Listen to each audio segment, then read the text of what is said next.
Blood red sky. इस कहानी की शुरुआत में हमें एक प्लेन को दिखाया जाता है जिसकी कॉकपिट में एक आदमी जख्मी हालत में होता है। दरअसल प्लेन पूरी तरह से आउट ऑफ कंट्रोल है क्योंकि इसे हाईजैक कर लिया गया है और ये ऑटो पायलट में होने की वजह से बहुत मुश्किल से रनवे पर लैंड करता है। जिसके बाद कर्नल के ऑर्डर पर आर्मी प्लेन को चारों तरफ से घेर लेती है। जिसके बाद कर्नल रेडियो से कॉकपिट में बैठे उस जख्मी आदमी से बात करते हैं और कहते हैं कि सभी पैसेंजर्स को छोड़ दो। वो आदमी कहता है कि मैं हाईजैकर नहीं हूँ, मैं प्लेन से उतरना चाहता हूँ, यहाँ पर मेरी जान खतरे में है। कर्नल कहते हैं कि सबसे पहले तुम्हें पैसेंजर्स को छोड़ना होगा। आर्मी ने प्लेन को चारों तरफ से घेरा हुआ होता है और तभी प्लेन के कार्गो सेक्शन से एक बच्चा रस्सी से नीचे उतरता है जिसे आर्मी अपने साथ ले जाती है। और अब उसके सामने एक डॉक्टर है। वो डॉक्टर उस बच्चे से पूछती है कि तुम्हारा नाम क्या है। वो बताता है कि मेरा नाम एलियास है। यहाँ से कहानी फ्लैशबैक में जाती है जहाँ एलियास अकेला एयरपोर्ट पर बैठा होता है क्योंकि इस वक्त उसकी मॉम वॉशरूम में होती है। उन्हें अजीब सा डिस्कम्फर्ट हो रहा होता है जिसके लिए वो अपनी बॉडी में किसी दवाई को इंजेक्ट करती है। वहीं एलियास के पास एक आदमी आता है जिसका नाम फरीद है। फरीद और एलियास की जल्दी दोस्ती हो जाती है क्योंकि ये दोनों एक ही प्लेन से न्यूयॉर्क जा रहे होते हैं। और अब नाडिया भी वहाँ पर आ जाती है जो अपने बेटे एलियास को लेकर प्लेन में चली जाती है। जिसके बाद फरीद और सभी पैसेंजर्स प्लेन में आ जाते हैं और प्लेन टेक ऑफ हो जाता है। प्लेन की क्रू मेंबर में एक आदमी होता है जिसका नाम 8 बॉल है।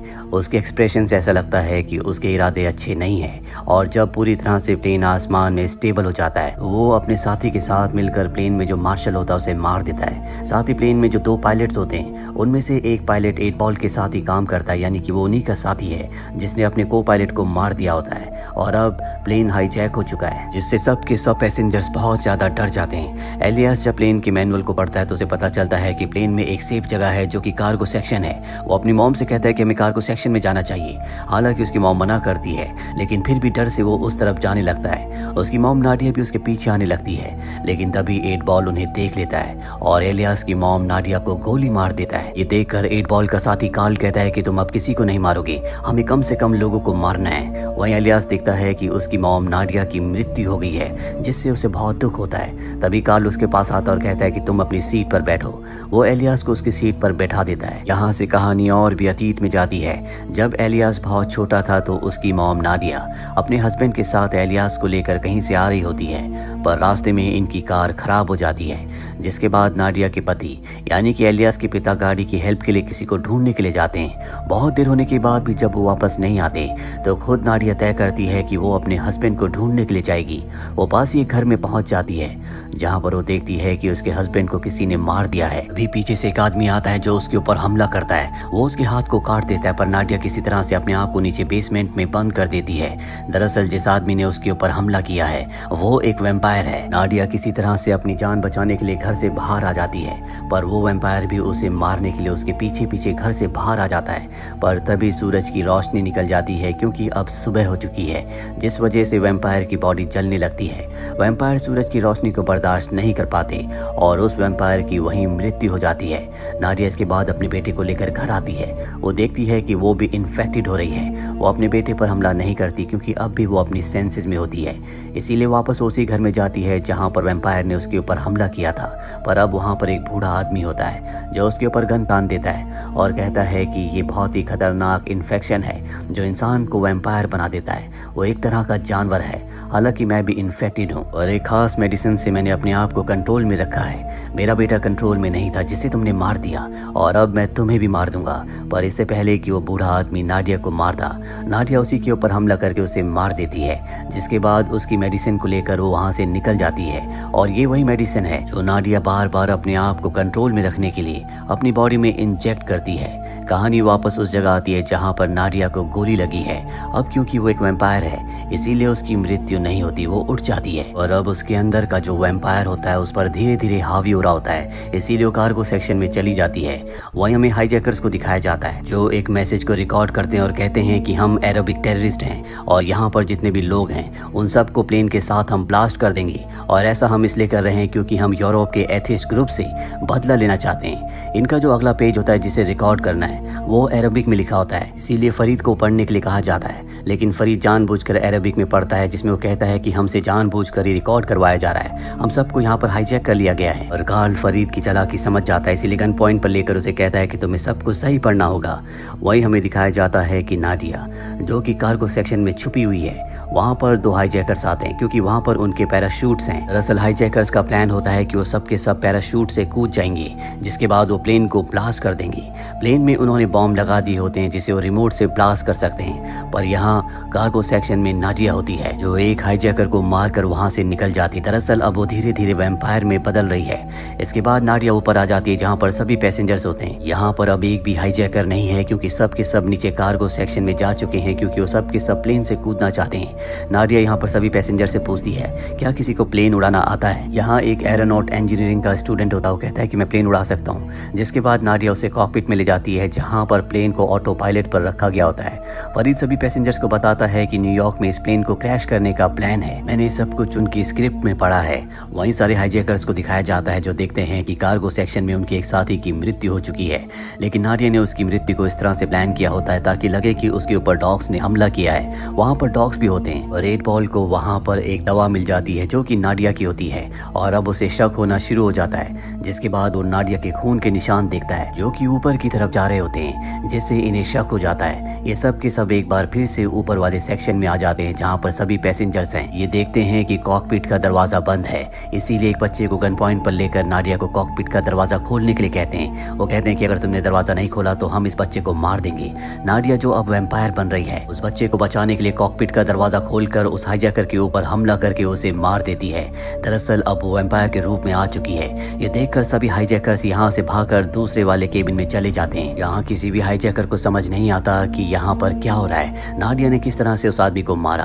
8 बॉल को नाडिया की डायरी मिलती है जिसे पढ़ने के बाद उसे पता चल जाता है कि वो एक वैम्पायर है। हालांकि उसकी बात पर उसके साथ ही विश्वास नहीं करती क्योंकि वो एक साइको इंसान है।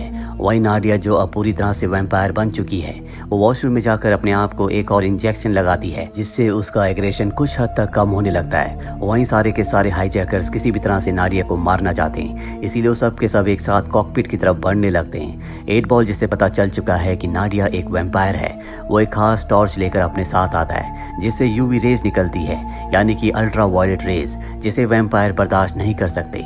और वो उस टॉर्च की रोशनी को नाडिया के ऊपर डालता है जिससे वो तड़पने लगती है और मौके का फायदा उठाकर वो उसकी बॉडी से कुछ ब्लड निकाल लेता है। इसके बाद वो स्टिक से उसे मारने वाला होता है कि उसका बेटा एलियास आ जाता है जो अपनी मॉम को बचाने के लिए उस पर गोली चलाता है, पर एलियास का निशाना चूक जाता है। हॉकी स्टिक से गोली टकराकर विंडो से लगती है जिससे विंडो टूट जाती है और अब हवा अंदर आने लगती है जिससे सबको सांस लेने में तकलीफ हो रही होती है। इसीलिए प्लेन को अब लो एल्टीट्यूड पर ले जाना होगा। लेकिन कॉकपिट में जो एरोनॉट इंजीनियर पायलट है वो खुद भी ऑक्सीजन की कमी से बेहोश हो जाता है, पर अब नाडिया होश में आ चुकी है। वो 8 बॉल के ऊपर हमला करती है, वो उसके कंधे पर गोली मार देती है। 8 बॉल अपनी जान बचाने के लिए नीचे कार्गो सेक्शन में जाता है जहाँ पर एक बुलेट प्रूफ कार होती है, वो उसके अंदर चला जाता है। नाडिया वहाँ पहुंचकर उसे कई गोलियां मारती है, लेकिन कार के शीशों को गोली से नहीं भेदा जा सकता। 8 बॉल को पता है कि अब उसे कोई नहीं बचा सकता, इसीलिए वो उस ब्लड को जो उसने नाडिया की बॉडी से निकाला है अपनी बॉडी में इंजेक्ट कर देता है, जिससे अब वो भी एक वैम्पायर बन चुका है। नाडिया उस कार में आग लगाकर वहां से निकल जाती है जिससे फायर अलार्म बजने लगता है। फायर अलार्म सुनकर जितने भी हाईजैकर्स यानी कि टेररिस्ट होते हैं वो सब के सब नीचे आते हैं, पर अब उनका साथी 8 बॉल जो कि वैम्पायर बन चुका है उन सब के ऊपर हमला करके उन्हें भी इन्फेक्टेड कर देता है। नाडिया ऊपर आकर सबको बताती है कि नीचे लोग इन्फेक्टेड हो चुके हैं, हमें कार्गो के दरवाजे को बंद करना होगा। ये दरवाजे को बंद करने लगते हैं, लेकिन अब वैम्पायर भी दरवाजे को खोलने की कोशिश कर रहे होते हैं और इसी आपाधापी में एक वैम्पायर यानी कि हाईजैकर फरीद के हाथ में काट लेता है। वो इन्फेक्टेड होने वाला होता है, इससे पहले नाडिया उसका हाथ काट देती है जिससे उसका इन्फेक्शन खत्म हो जाता है, यानी कि वो अब वैम्पायर नहीं बनेगा। वहीं हमें प्लेन के पायलट को दिखाया जाता है जो कि हाईजैकर्स के साथ मिला हुआ था, वो अब भी पूरी तरह से सही होता है, वो इन्फेक्टेड नहीं हुआ होता। इसीलिए वो स्कॉटलैंड के एयरपोर्ट पर कॉल करता है और बताता है कि प्लेन को हाईजैक कर लिया गया है, हम जल्दी वहां पर लैंड करेंगे। जिसके बाद वो प्लेन को ऑटो पायलट पर करता है और स्कॉटलैंड के एयरपोर्ट के कोऑर्डिनेट्स डाल देता है ताकि वो अपने आप ही वहां पर लैंड कर जाए। वहीं हमें दिखाया जाता है कि प्लेन के अंदर अब बहुत सारे लोग इन्फेक्टेड हो चुके हैं, जिससे इससे जितने भी लोग ठीक होते हैं वो समझ जाते हैं कि अगर ये लोग प्लेन से बाहर आए तो पूरी दुनिया इन्फेक्टेड हो जाएगी, इसीलिए इन्हें अब इन सबको यहीं पर मारना होगा। हाईजैकर्स ने पहले प्लेन में बॉम्ब लगाए होते हैं, लेकिन उसका जो रिमोट होता है वो नीचे कार्गो सेक्शन में एक हाईजैकर के पास है जिसे नाडिया ने मार दिया था। और अब कार्गो सेक्शन तक जाने का जो सेफ रास्ता है वो बहुत छोटा है जहाँ से कोई बच्चा ही जा सकता है। एलियास कहता है कि मैं जाऊंगा, हालांकि उसकी मॉम मना करती है, पर अब उनके पास कोई भी रास्ता नहीं है, इसीलिए एलियास वहां से जाने लगता है। उसके पास अल्ट्रा वायलेट टॉर्च होती है जिससे वो एम्पायर को अपने आप से दूर रखता है। एलियास उस हाईजैकर की बॉडी तक पहुंच जाता है जिसके पास रिमोट है। वो रिमोट को हासिल कर लेता है, पर 8 बॉल उसे देख लेता है। वो उसकी तरफ हमला करने के लिए बढ़ रहा होता है। सीसीटीवी कैमरे में एलियास की मॉम ये देख लेती है जिससे बहुत ज्यादा अग्रेसिव हो जाती है। वो पायलट को मार देती है क्योंकि उसे पता है कि पायलट भी उनके साथ मिला हुआ था और वैसे भी उसे अपनी शक्तियां बढ़ाने के लिए खून की जरूरत है। वो उस जगह पहुंच जाती है जहां पर 8 बॉल होता है। 8 बॉल के ऊपर वो हमला कर देती है और 8 बॉल उससे ज्यादा शक्तिशाली होता है, इसीलिए वो उसके ऊपर पूरी तरह से हावी हो जाता है। और मौका मिलते ही एलियास यहाँ पर इमरजेंसी डोर को खोल देता है जिससे सूरज की रोशनी अंदर आने लगती है। फरीद भी सीसीटीवी कैमरे से सब कुछ देख रहा होता है। वो प्लेन को ऑटो पायलट से हटाकर थोड़ा सा टिल्ट करता है जिससे 8 बॉल सूरज की रोशनी में चला जाता है। उसकी स्किन जलने लगती है और प्लेन से गिरकर उसका खात्मा हो जाता है। लेकिन नाडिया अब बहुत बुरी तरह से जख्मी हो चुकी है और वो अपने बेटे एलियास को सही सलामत देखकर बहुत खुश होती है। वहीं फरीद जो कॉकपिट में है वो एक बार फिर से ऑटो पायलट पर प्लेन को डाल देता है और प्लेन अपने आप ही लैंड हो जाता है। और यहीं से कहानी शुरू हुई थी जहां पर कर्नल फरीद को एक हाईजैकर समझ रहे होते हैं और अब एलियास ने सबको पूरी कहानी बता दी होती है, लेकिन उसकी बातों पर कोई भी विश्वास नहीं करता क्योंकि किसी को वैम्पायर्स पर विश्वास नहीं है। इसीलिए कर्नल अपने सोल्जर से कहते हैं कि तुम सबको अंदर जाना होगा। उनकी बॉडी पर कैमरास लगे होते हैं, पर जब ये प्लेन के अंदर जाते हैं तो वहां पर सबके सब वैम्पायर बन चुके हैं जो सोल्जर्स के ऊपर हमला कर देते हैं। कर्नल इस सब कुछ उनकी बॉडी पर लगे कैमरा से देख रहे होते हैं। उन्हें समझ में आ जाता है कि एलियास जो कुछ कह रहा था वो सब सच है। फरीद अब किसी तरह से प्लेन से बाहर आ जाता है जिसके बाद उसे सोल्जर्स पकड़ लेते हैं। वहीं एलियास को दिखाया जाता है जो अपनी मॉम को देखने के लिए प्लेन के पास जाता है, पर अब उसकी मॉम पूरी तरह से एक वैम्पायर बन चुकी है। वो चाहकर भी किसी भी दवा की मदद से वापस इंसान नहीं बन सकती।